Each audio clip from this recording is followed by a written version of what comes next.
Welcome, one and all, to Last Stop Penn Station podcast featuring Cary, Silkin, and Ian Riccaboni. They dive deep into Cary's wealth of stories, and no subject is off limits. From the world of wrestling to his ticket agency, growing up in New Jersey, drug-fueled underground days, hustling in the French Quarter of New Orleans, and endless days and nights in New York City, every story is worth telling.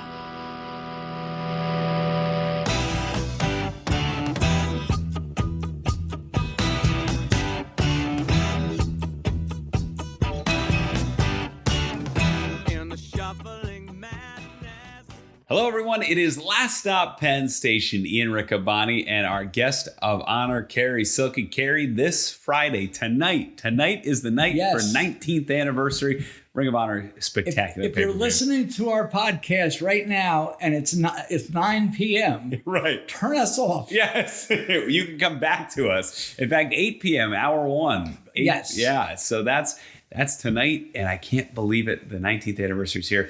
This is something that the card is stacked. All the titles are on the line, and you're going to see the six-man champs, the pure champ, the TV champ, the tag champs, the world champ. Huge night. No one's going to believe this, but I do not know any of the results. I do not want to know any of the results. It's not a secret that these matches were done last week in Baltimore.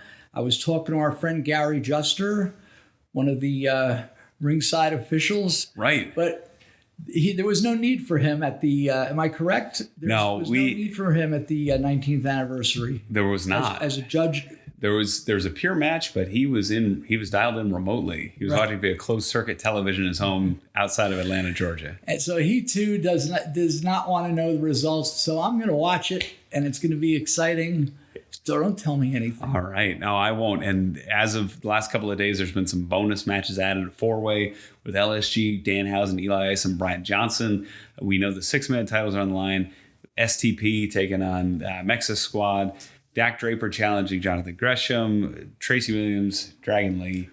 The World Championship, Roosh, Jay Lethal. That's going to be incredible. First time ever.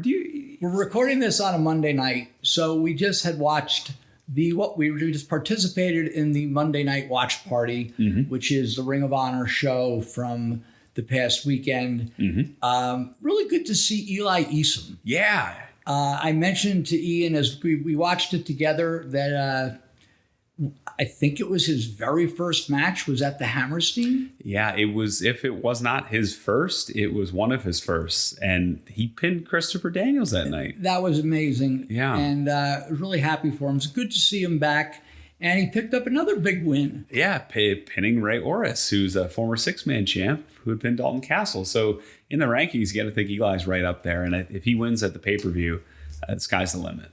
And the other match had so much action. Right. An 8-man tag team match, which I'm not even going to try to describe. That's why I have my man Ian here.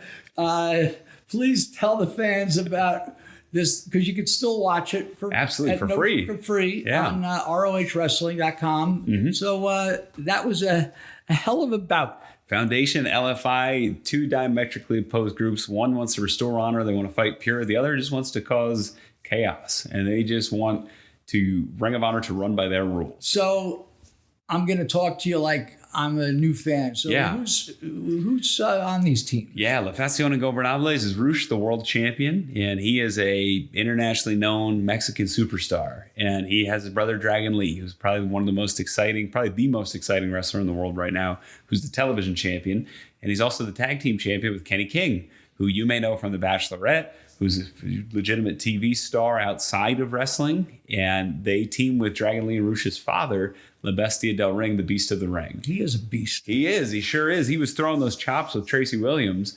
And Williams, member of the Foundation, he and Rhett Titus will be challenging King and Lee for the tag titles. And then Williams will be challenging Dragon Lee for the TV title. And Jay Lethal, who's the franchise of Ring of Honor. He's held the Ring of Honor world title more days than anybody else And this, combined. correct me if I'm wrong. So this could be the first 3-time champion. The second. Adam Cole was the I first was to do wrong. it. Yeah, Adam Cole was the first to do it. And in the history of Ring of Honor, there's only been a handful of multi-time champions, period. Adam Cole had 3 times. He had 3. Yeah, Really? he won the title in the Tokyo Dome. He defeated Okay.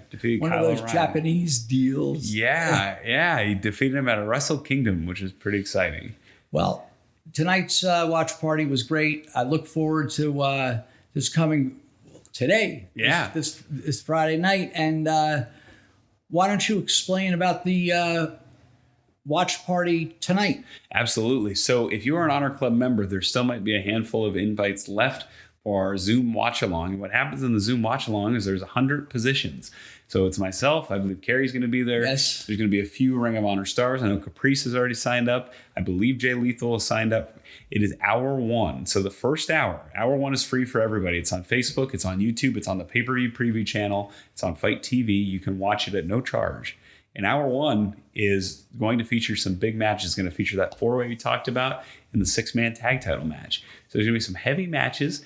And there's going to be, if you're a newer fan, there's going to be a lot of introductory video packages to help you get caught up to speed on the event. We're going to have 2 matches. We're going to have some great videos to get you caught up. And you can chat and talk along with the stars of Ring of Honor. So that's going to be really fun. That's for an Honor Club member. ROHWrestling.com for more details on that. Well, looking forward to this tonight. Yeah. Tonight. Yeah. It's we're recording this on a Monday, but that's all right. It's tonight. It's Friday, March 26th. How was the bubble? Bubble was good. A lot more basketball video games. A lot of fun. We did 3 days worth of tapings, which is why I'm still hoarse all these days later. Normally, So it's you like arrived on Saturday. Arrived on Saturday. And you were bubbled Sunday and Monday? Saturday, Sunday, Monday, yeah. Okay. And then I was permissed to leave on Thursday. So after we finished the tapings, which we did a lot of TV, we did a lot of YouTube exclusive content for Ring of Honor week by week. So each week from here on out, there's going to be some great exclusive matches that are available there, continuing that trend, which is nice. And that's going to help get more faces and new faces onto those programs. That's your hint for what is to come. Okay. So a lot of the younger wrestlers that have been chomping at the bit to be a part of Ring of Honor that have been on our radar, they're going to get some good opportunities coming up on week by week. Well, we mentioned this last week, but I'll mention it again. I was invited to come down without being bubbleized. Right. Just would have had to get a test the day before and a test the day of for the pay-per-view event. Because you're fully vaccinated. Because, what happened was I was going to go, but my vaccination got postponed till this past Tuesday. Right. So I would have had as much as I would like to have been there, I did the vaccination instead. That's the right move. Yes. And you'll get to enjoy it on pay-per-view like the rest of us. Right. And I'll look forward to the next ROH taping event. Absolutely. Hopefully you'll be there in person for Best in the World. Well, right. I know that's right. And maybe we'll even see something with in front of a live crowd this summer. That'd be fun. Yeah, I'm feeling hopeful. They said we're getting closer to 20% of the U.S. population vaccinated already. And the goal was 100 doses in 100 days, or 100 people in 100 days. Not political. They got 100 million in 100 days. They got to 100 million in 58 days. So, I mean, if the pace is going that fast and the manufacturers are keeping up with the demand, which they are, who knows how quickly we can get everybody vaccinated. I think the secret is not to watch the news. Yeah. Because even the stations that I would watch, like an MSNBC or a CNN, they beat you up with, COVID variants. And, when you think there's some hope, they try to, they try to keep you tuned in. Yeah. And they're almost as bad as the other guys. Yeah. In their redundancy, and it's just very tough to watch the news. Yeah, you got to stay informed, but you got to keep your head too. It's tough. And you still got to be careful. Got to be careful. You got to get the vaccine, wear the mask. If we all do this, it'll be gone. You see what was going on in Miami? Oh God! They had to bring out SWAT. Right. They had to bring out SWAT teams and institute a curfew. Gorgeous gorgeous young ladies and handsome young men partying on South Beach. I'd have been like with my mouth agape on the floor, just watching from a distance. And he had to bring in SWAT teams. Oh my goodness! Clear out the partying. Yeah. And I was talking to Bushwhacker Luke. He's in Clearwater, and it's a madhouse there. So we still have to be careful. Absolutely. My sister-in-law is a nurse practitioner. My sister's a nurse. They said if you get the vaccine, you wear the mask. It's, as far as we know right now, that's almost 100% effective. So get the vaccine, wear the mask. We could go on and on about this because there should be national mandates. But when you have certain states, I'm not picking on Texas. I like Texas, but you can't. Yeah. It just doesn't make sense. If you know something works, which we do, if it didn't work, doctors wouldn't wear masks. You know what I mean? Doctors wear masks to operate and to treat sick patients because the masks work. Well, not according to. Let's talk about it a little. Not according to Fox. Oh, jeez. I put it on. Do you ever put it on to just to see what's going on? Yeah. They're knocking Dr. Fauci.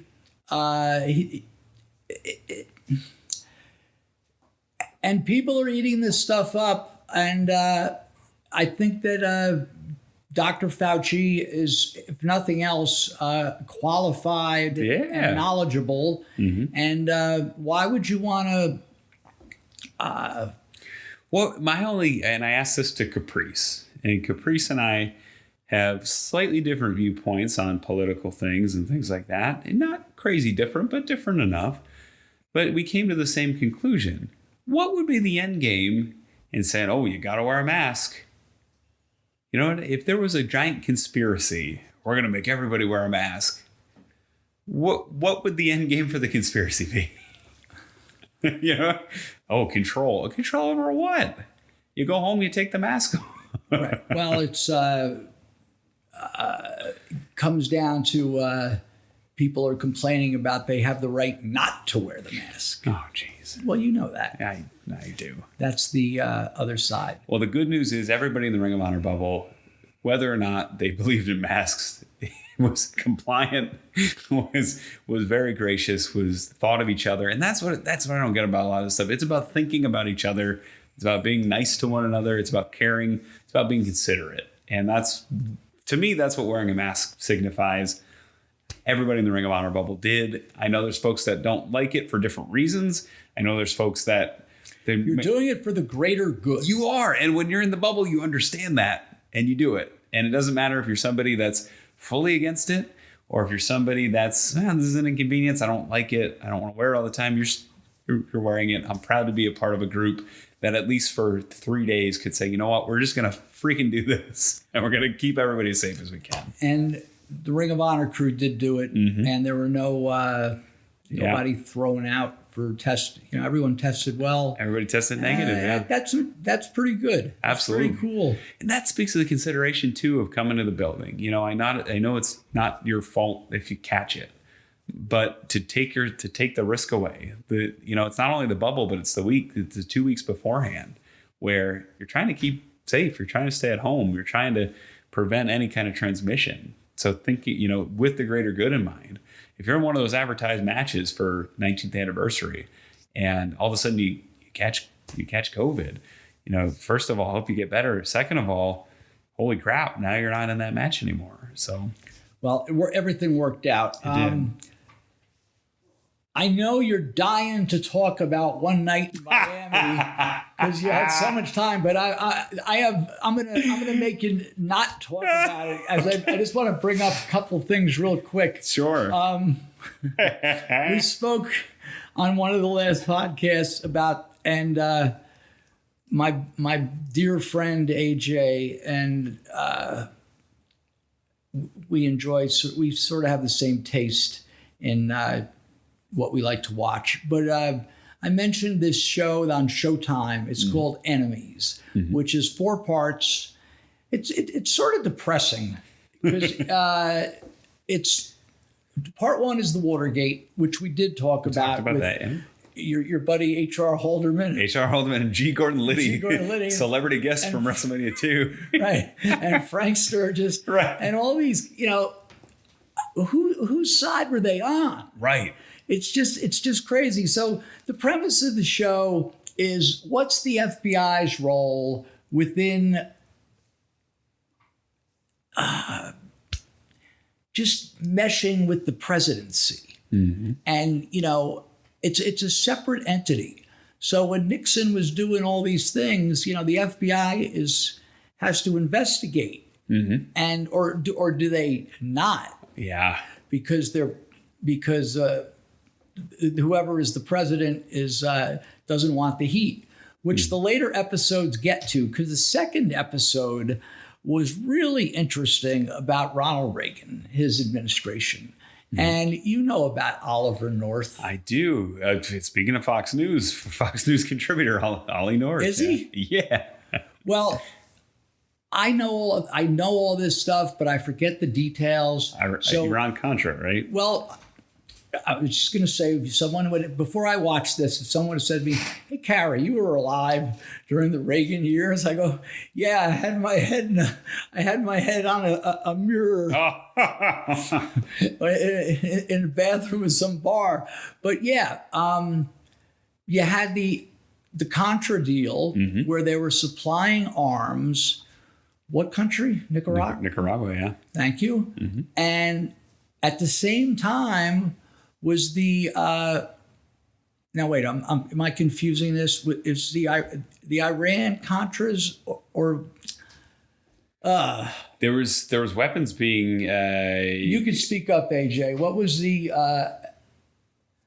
there was a deal where Lebanon had taken U.S. hostages, and Iran had ties with the hostage takers, the Hezbollah in Lebanon. All right, so the deal was give weapons to Iran to negotiate release of the hostages. Then they took the profits from that deal, selling them arms, and they used those profits to fund the Contras. Well, that was the story. Nicaragua.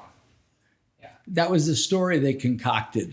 Oliver North concocted that. So, in other words, they were both covert operations. Right. You're dumping arms to these in the jungle of Nicaragua. Mm-hmm. No one, but a plane went down, and all of a sudden, what's this? Right.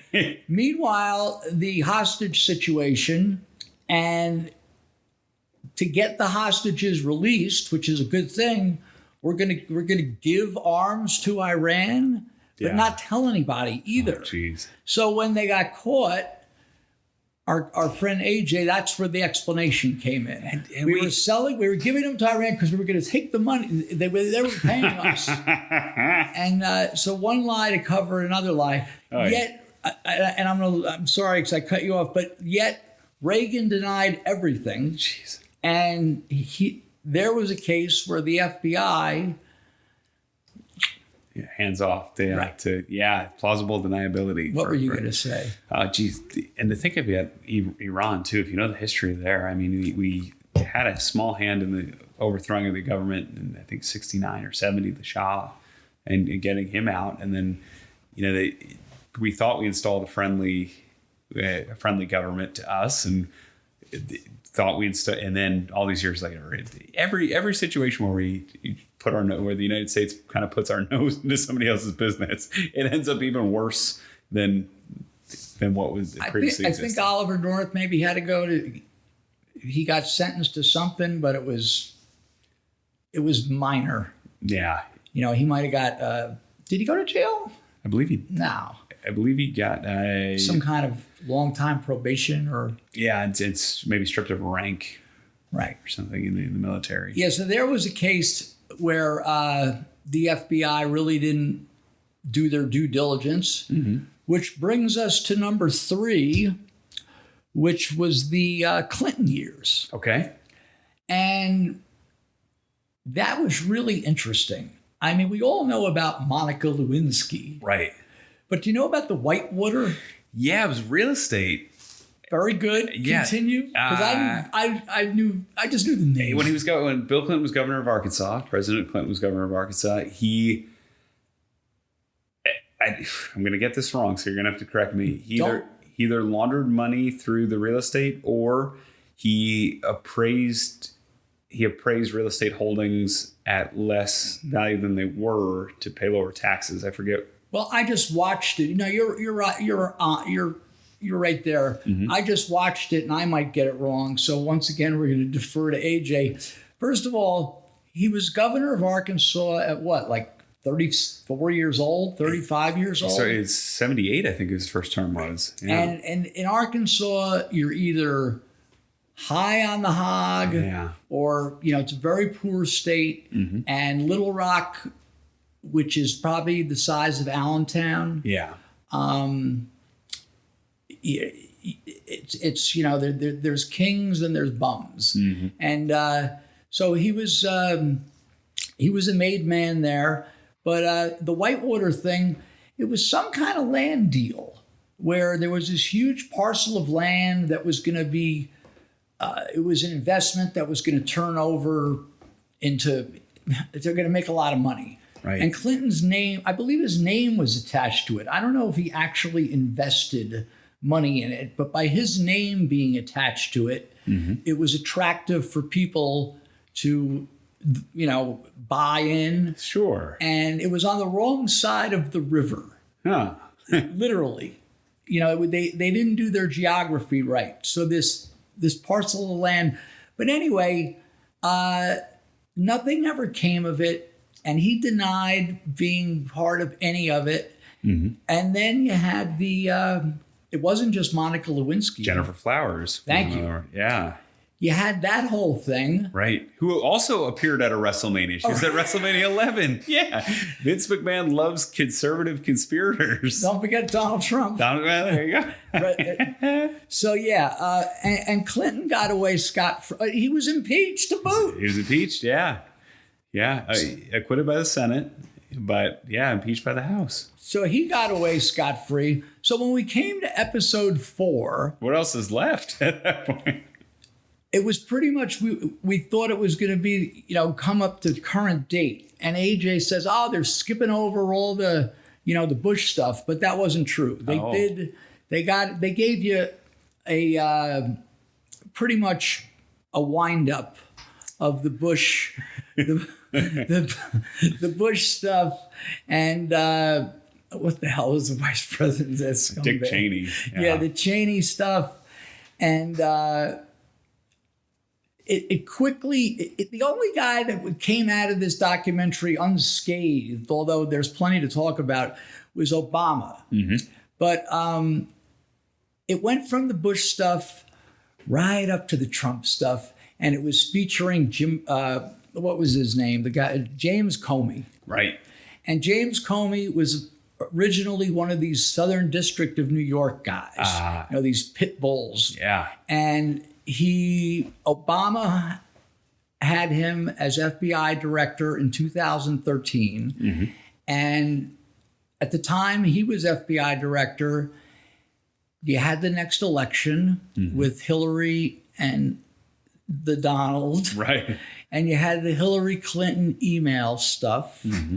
And then you had the Russian meddling thing. Right. And quickly James Comey was booted. Yeah. I think 3 months into Trump's term. It was Christopher Wray, I believe, it took over, who's the deputy. Yeah. So it's really interesting, and it's pretty depressing in the end.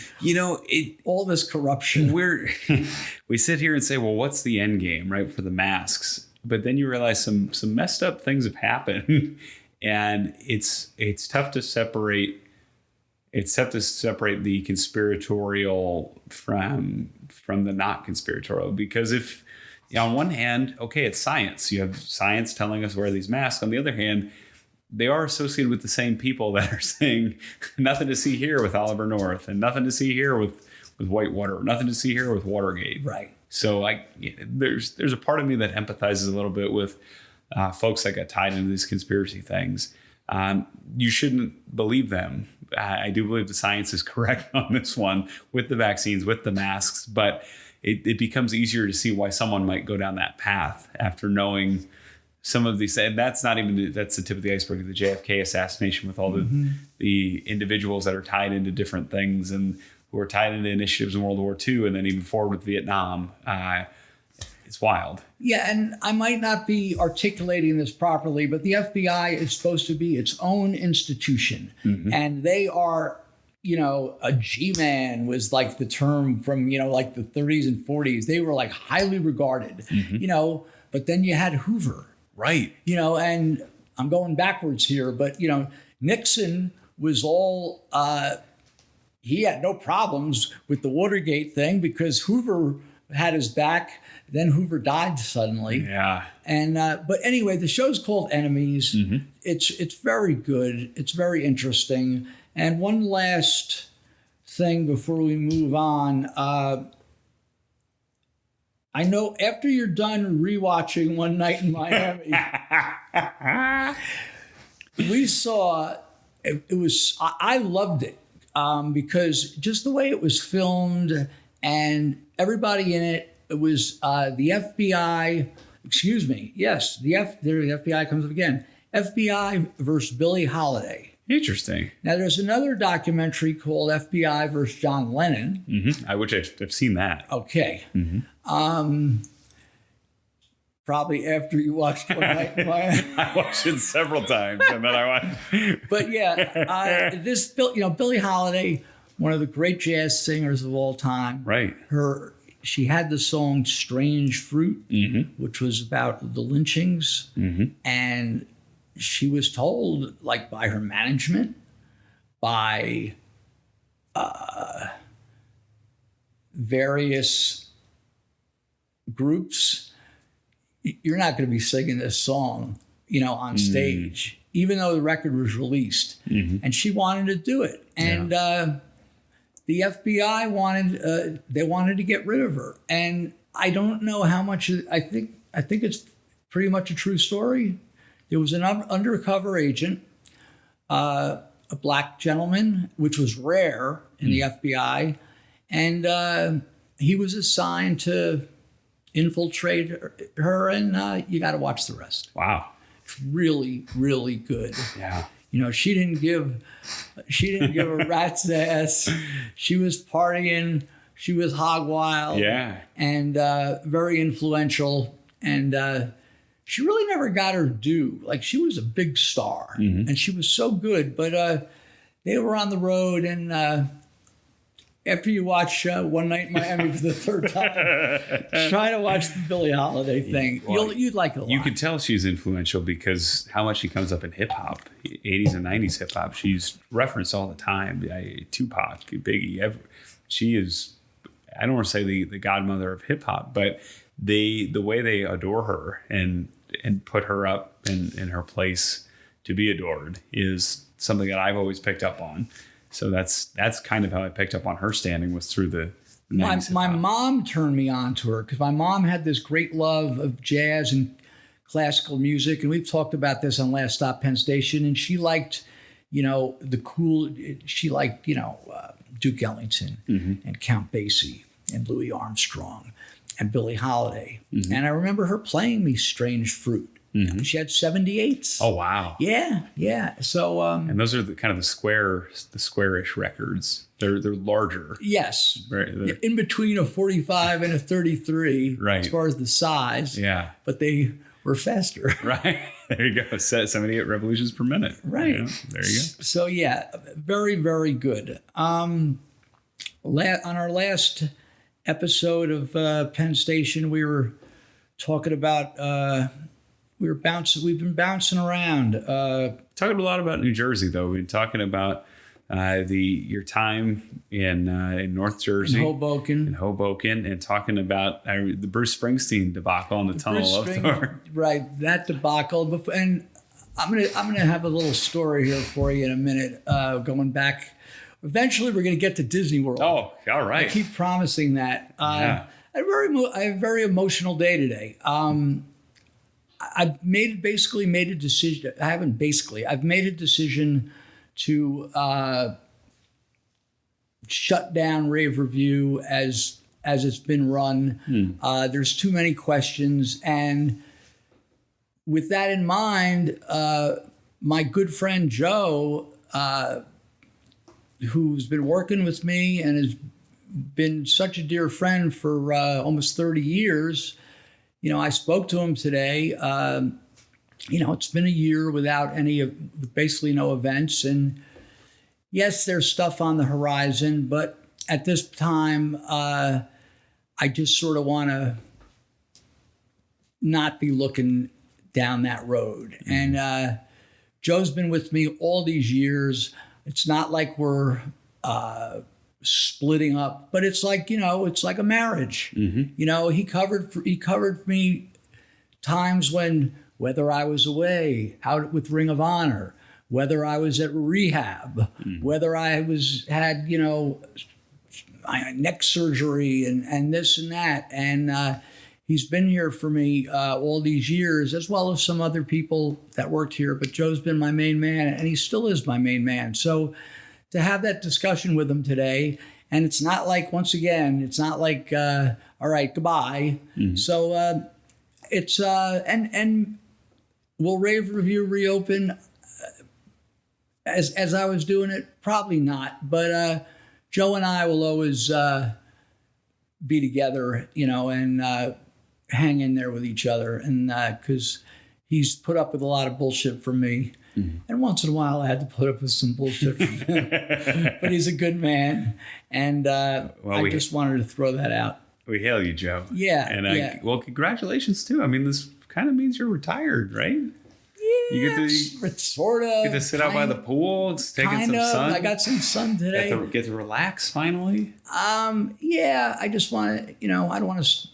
I just want to be feeling good, so I can maybe travel a little. And the pandemic's over, you could have some nice looking men and women come over and oil you down, sit by the pool. Yeah. Some olives, some grapes. Who knows? Oil me down. Yeah, why not? You know who does good with the oil? EC3. Have you seen him? Yeah. Well, if I had a body like his. I think I said that on the paper. Listen tonight on the pay-per-view, see if they edited that out. Because Caprice, he wrestles in shorts for the first time. He wrestles in trunks in Ring of Honor for the first time. And I think when he comes out, Caprice says, man, he's not wearing a lot of clothes. And I said, if I look like that, I wouldn't wear any clothes.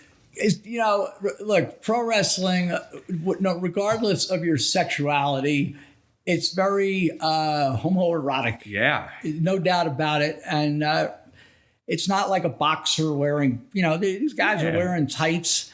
And sometimes, as straight as you are, you can't help. Yeah. Look, you see a good-looking woman or a good-looking man, you're going to take notice. Doesn't mean that you sexually attracted, but you're just going to notice. And sure. I saw that, tonight. Thank you for pointing it out with the EC3, because I really took note. And also Dragon Lee. Dragon Lee shredded. Holy cow. Yeah. Oh, Dragon Lee is in phenomenal condition. And my good buddy, I feel embarrassed saying it because I've known him since he's 20 years old, like Rhett Titus. Oh God. How does what does he not eat and work out like 14 hours a day? And the crazy thing is, to get that physique, he actually eats quite a bit, right? And to keep the muscle on, and to work out and to keep the body going. So he eats quite a bit, and he's a vegetarian too. So I mean, he's eating plant-based stuff, plant-based protein. He likes a lot of plant-based stuff. No. Well, we hail you, Joe, and we appreciate all your contributions. Never say never. Maybe you'll get back in the game when Ring of Honor starts running live events. Knock on wood, hopefully pretty soon. Yeah. Well, we'll see what happens. I had this story that I never told. It's part of the Last Stop Penn Station book. So if I tell this, these stories I tell, man, it's sort of cathartic. Is that the right word? Yeah. To tell I told the humiliating story about getting beaten up at the Super Bowl, right? Mm-hmm. I told, having to leave town and go to New Orleans, just these stories where it's embarrassing, but it's all part of, what everything that became. So this chapter was called "Don't Borrow Money from the Wrong People." Oh. So we spin back the hands of time to, I had returned from New Orleans. And so I was working with Freddie the Weeper on the street full time. And from my connections at Empire Industries, Right. Remember I mentioned the name Jiggles Riley? Jiggles Riley, absolutely. A legend. Well, Jiggles Riley had a friend, and oh God, it doesn't really matter what his name was. But this friend of Jiggles, what Empire was doing with the all-purpose cleaner degreaser, the 40-to-1 water soluble, giving out the gifts, trying to lure these poor bastards with a cheese basket to buy what was essentially water. They were selling it as cleaner, but it was essentially water. Yeah. If you haven't heard that episode, go back and check it out. But Jiggles knew this other guy who was doing the same scam. And he was connected, not Jiggles' friend, but Jiggles' friend was connected to, he had friends that were really connected. And so I worked for Empire Industries in like 84, 85-ish. And I kept in touch with Jiggles. Of course. Why wouldn't we? And I knew his friend. And I knew about his friend's friends. So it started with, the guy's name was Harvey. Okay. It started with Harvey saying, "Hey, Cary, my buddy John?" I go, "Yeah." He goes, he needs tickets for such and such. He's got to be really good. So I met the guy, got him the tickets, paid, everything's cool. Well, I knew that besides this guy being involved with running this boiler room operation, that was the least of the things he did. He was involved with the full boat of the alleged mob activities, one of them being loan sharking. Oh, okay. And you obviously know the premise of loan sharking. Sure. It's probably even safer than some of these short-term pay advance places because and being honest here, because those are worse conditions normally. The idea with loan sharking is you give somebody, let's say, $1,000. Good number to pick. And you say, you know what, you can give me $10 a month. Well, it was 6%. Okay. And it's a week. Which is sometimes better than these loan shark payday loan places. So a loan shark, if you borrow $1,000 from this type of loan shark, you could pay $60 VIG per week. Right. Forever. Yeah, because they'll never catch up to the principal. The loan shark wanted people that couldn't pay the principal back, but you had to pay. So if you didn't, so what happened was, I was doing the ticket thing, and I owed certain ticket brokers money, and I think this ties into that. It doesn't tie into the fake Springsteen tickets, but it ties into that period of time. And there was a big sale coming up at the Garden. It might have been the Grateful Dead. It might have been Bruce, but it was one of the two. And I needed some cash. And I went to this guy. I'm like, "Hey, if I borrow $2,000, the worst case scenario, this is my plan. I'm going to borrow the $2,000. The tickets are going to go on sale. I'm going to borrow it on a Thursday. The tickets go on sale on Saturday. I'm going to get the tickets. The show's 5-6 weeks in advance. I'm going to turn them over to a broker. Freddie had all connections and I had connections. And I'm going to pay the guy back the next week. Give him the $2,000 and 120, and I'm done. That sounds reasonable. That's a week's worth of interest. Right. And who else is going to give me $2,000? Yeah. So I did that, but it didn't work out that way. Huh. So what happened was... Go ahead, ask me anything. General question. It's a general empowerment thing where they can hold you accountable. Is that what their end? We talked about what's the end game with the conspiracies. What's the end game with a businessman that might give you a loan? Do they want to keep it going for as long as they can? They don't want a guy who could pay them back. Okay. They prefer a guy who's, degenerate gambler, degenerate drug addict, who's never going to pay them back.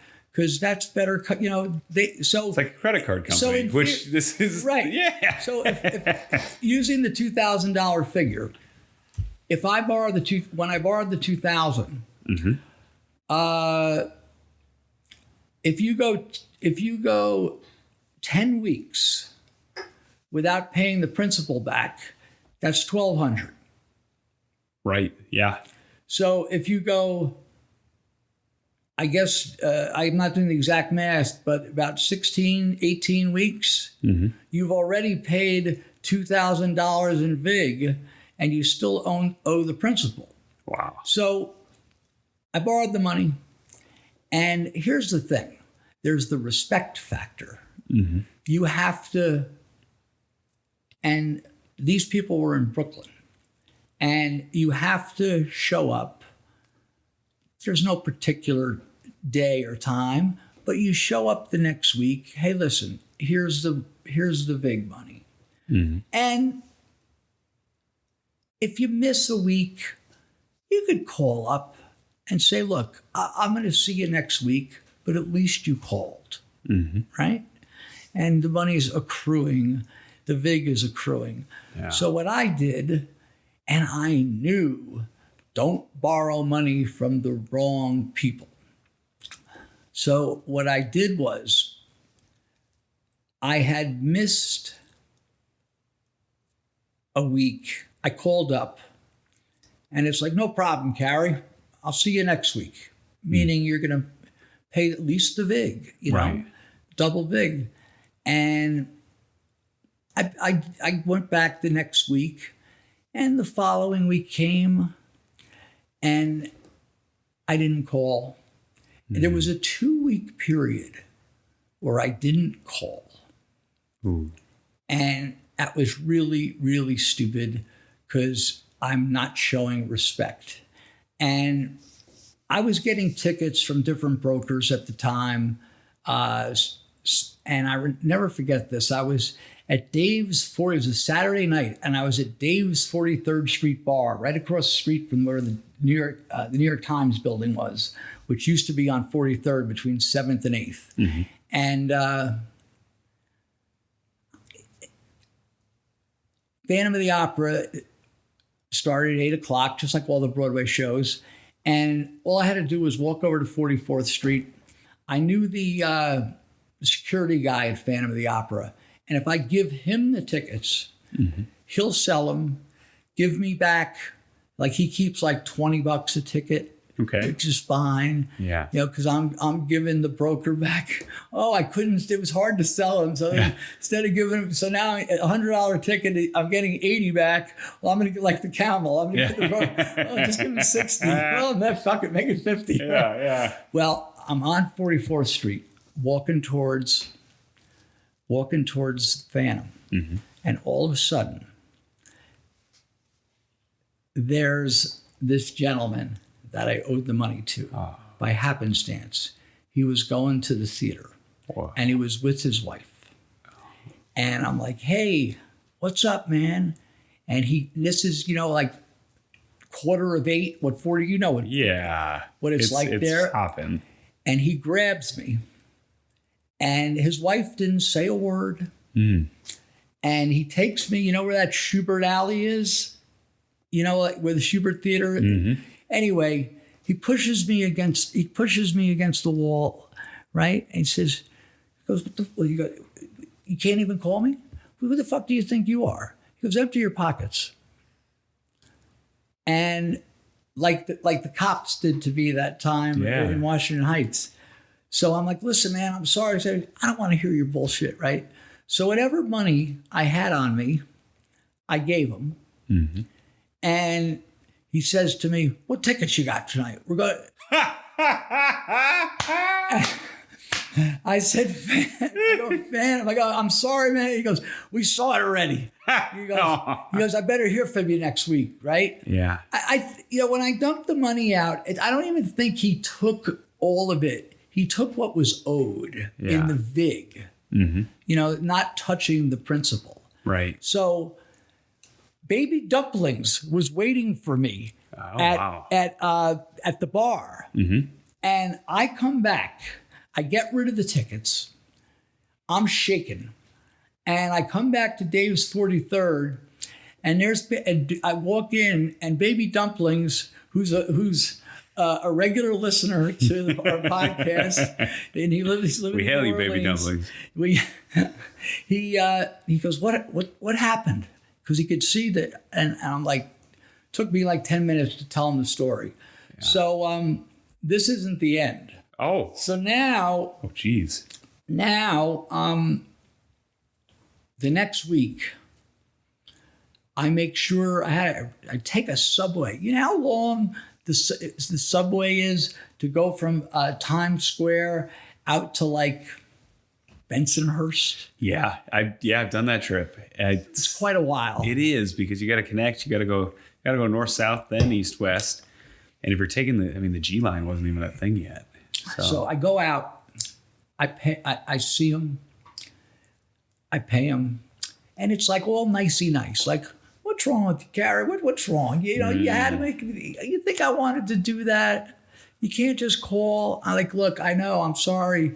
He goes, yeah, it's all good. It's all good, right? Mm-hmm. So I give him his 120, and he says to me, Billy Joel was coming. This was in the fall season. Billy Joel was coming right around Christmas time to Nassau Coliseum. It was just one show. Might even have been like a New Year's Eve show. Okay. He goes, I need 6 good seats for Billy Joel. Now, when he's talking good seats, he's talking like, into the first 10 rows. So, and he's going to pay or take it off the principal. Gotcha. So I said to him, I go, well, he goes, how much do you think they're going to be, Cary? I go, for the kind of seats you want, they'll probably be like $200 a piece. He goes, well, no problem. Just give me 6 together. So now I had that. Ooh, that burden. Right. That's the weight of the world. And 6 seems like a lot together. Yeah. So the next week comes, and I call him to tell him, look, I'm working on the Billy Joel. Can I come next week, for the other matter? I'm not going to say on the phone. Sure. Yeah. And he's like, yeah, no problem. So I'm at the Garden for some event, and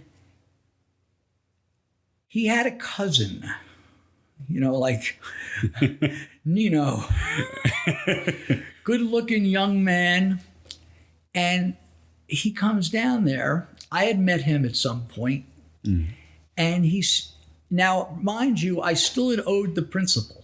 Mm-hmm. And Nino comes down there and he says, hey, Cary, here. Richie wanted me to give you this. He needs those Billy Joel tickets this week.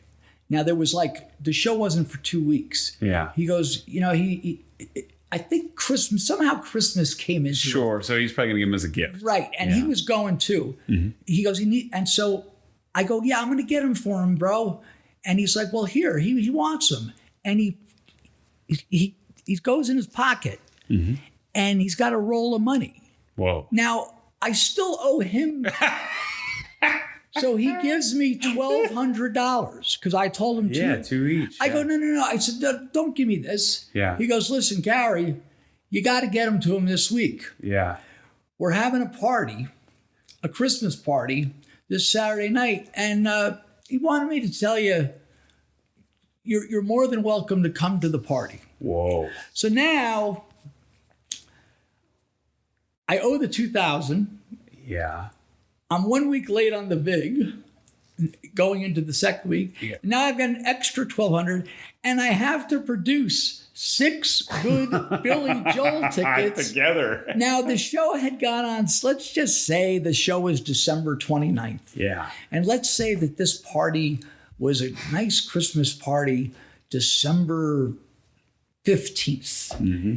And the Billy Joel tickets had gone on sale like...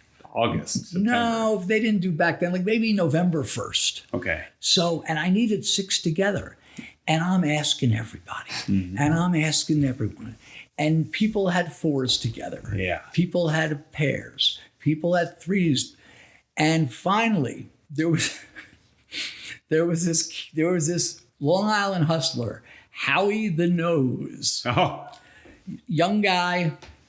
And Howie had 6 together, but they were lower, like the best lower levels. Yeah. Like where you and I would love, or AJ, we would love to sit like, here's the stage. You're not on the side. Yeah. You're not even at center ice. You're that perfect section. You get a and great they were view. like 7 rows up. Mm-hmm. But they weren't first 10 rows center orchestra.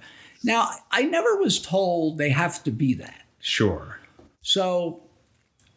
And he wanted 100 apiece for him. So I'm like, all right, Yeah. give them to me. I need something. Yeah.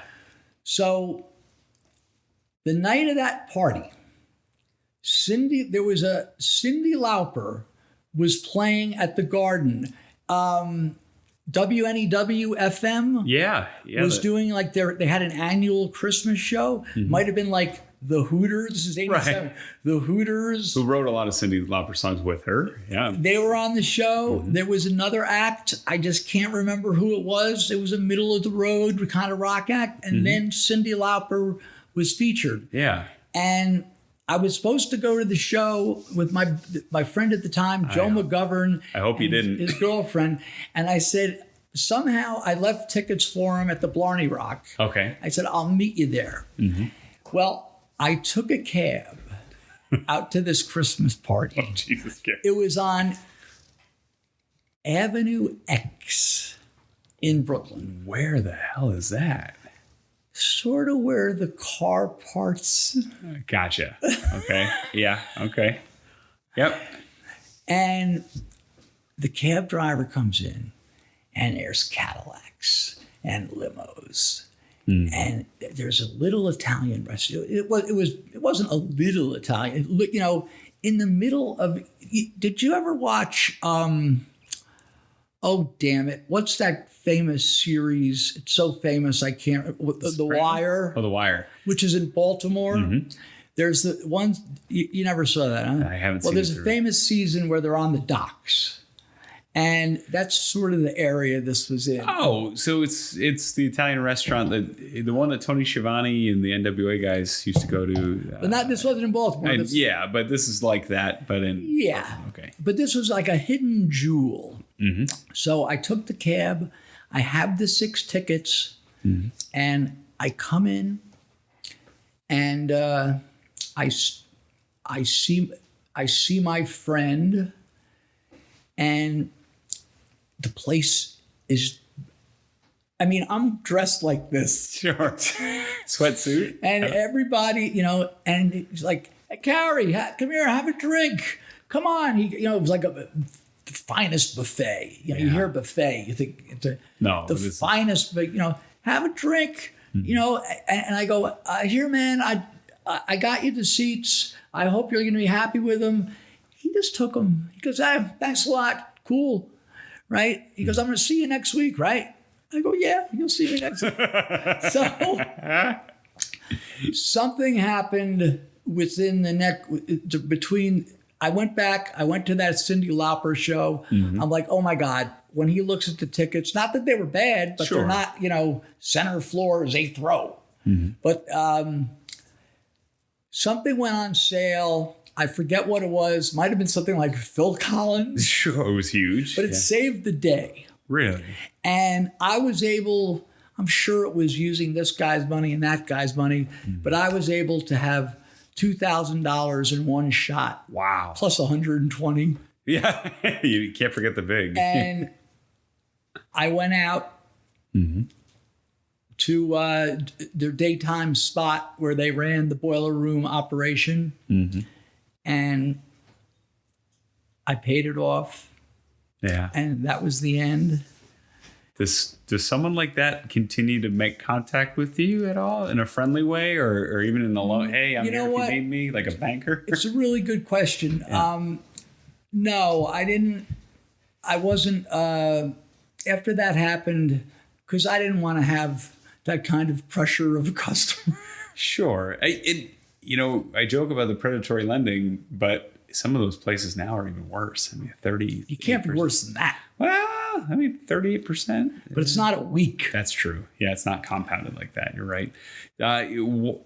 Were there any other moments, and this might be a whole other episode, but you seem to be robbing Peter to pay Paul quite a bit. It's embarrassing. Yes. Whether it was Shredded Ed back in 81, 80 or 81. Well, now I was done with the drug dealing, but it was like I was getting tickets from, Bill from Union and Richie from Almost Backstage. And, these guys bought a lot of seats. So I would take these seats to the street, and I owed Bill, $2,100, and I owe Richie $1,800, and they knew the story. Anytime they're putting tickets on the street. Yeah. But in the end, I paid everyone back.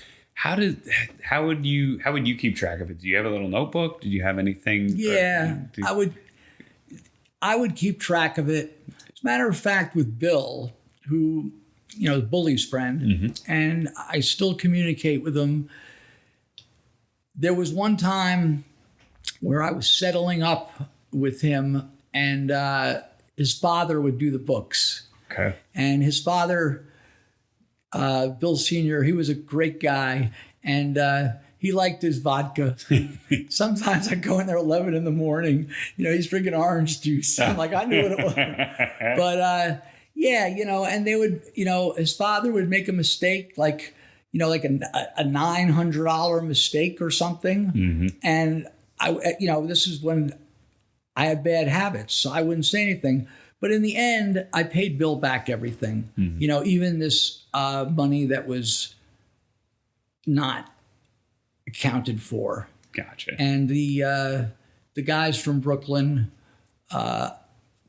they went on their way. I would see Jiggles Riley occasionally here and there. All right. I don't know if Jiggles is still with us. If he made it. Yeah. It's amazing that I'm still with us. Right. Yeah. I thought the shakedown was going to be even more violent. Thank goodness it wasn't. Yeah. I mean, if his wife wouldn't have been there, if it wouldn't have been 7:45. Yeah. On a busy street, and there's always there used to be one cop that patrolled 41st. I mentioned Snow White, so he didn't want to have trouble, but he also is not going to be disrespected. Yeah. So hopefully this is a lesson for you all out there. Nobody, I tell these stories, putting my ass on the table. That maybe somebody can avoid doing these stupid things, because it's not pretty, it's not glamorous. They make for some interesting stories, though. I don't know how else to describe it. Yeah, just a good old fashioned shakedown and loan shark. Who would have thought? And this all comes back to respect. Have respect. Wear a mask. Make your payments. If you're going to take out a loan, make your payments. Our fade out music should be the Grateful Dead. Love to shake down Street.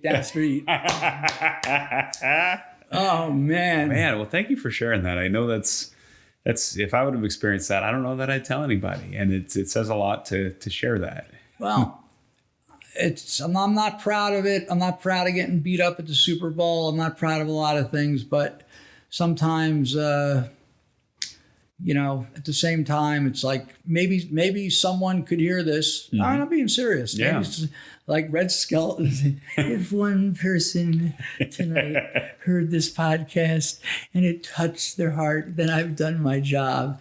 Just do the right thing, folks, and don't be a knucklehead like me. Well, your decisions in the end have made up for that. You got a good guiding light, a good guiding compass in there. My moral compass is just A1. But it took events and situations like that to wake me up. But thanks for listening, my man. Yeah, thank you for sharing that. This was a lot of fun. For more Cary and I, check out 55and5.com. There's going to be new episodes starting next week. Finally. On YouTube. Yeah, we're back with 65, Our 66. friend Roy Lucifer. Roy Lucier. Am I mispronouncing his name? Lucier, yeah. Yeah, he had some really nice words about the 55 and vibes, and he also said, Cary, if Cary doesn't know, he'll just say he doesn't know, which is good. Yeah, those are a lot of fun. We got some good names coming back with you next week. Some names that I know you'll know. There's a guy that you watched as a kid who I'm really excited to hear, to see if you have any memories of. Well, when you're done watching One Night in Miami with Sarah for the 7th time. Roy posted these 1965 and 66 1 hour WWF shows. Oh, wow. Which is right when I started watching it. Mm-hmm. The tapes allegedly were smuggled out by Pedro Martinez. Wow, the promoter. And a lot of the names we saw on the poster we did, Bill Watts is on them. Oh, wow. Tarzan Tyler. Yeah. Angelo Savoldi. Bobby Davis. You get to see Bobby Davis. It's very rare. Wow. Very cool stuff. Thank you, Roy. Yeah, those are great. And for my pick, one of the first matches ever for Buddy Rogers. And that's on Jim Cornette's feed as of Monday. So if you scroll back, he was known as Rode. His last name was Rode. He was used his real name. Yes. I can't remember his first name. Yeah. But it's RHODE. You can search that on YouTube. 1944. It's one of the earliest matches on tape for him. It's believed to be the earliest. I'll have to check that out. So that's very cool. Yeah, that's on YouTube. I found it on Jim Cornette's feed, so you can scroll through there and figure that out.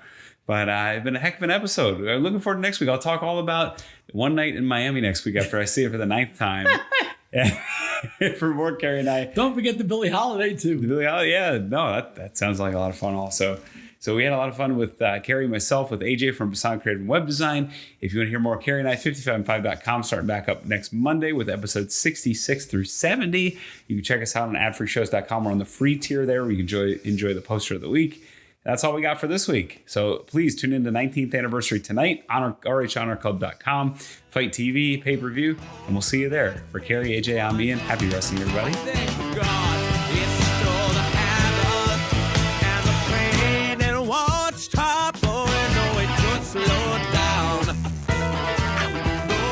We hail you for listening to Last Stop Penn Station podcast.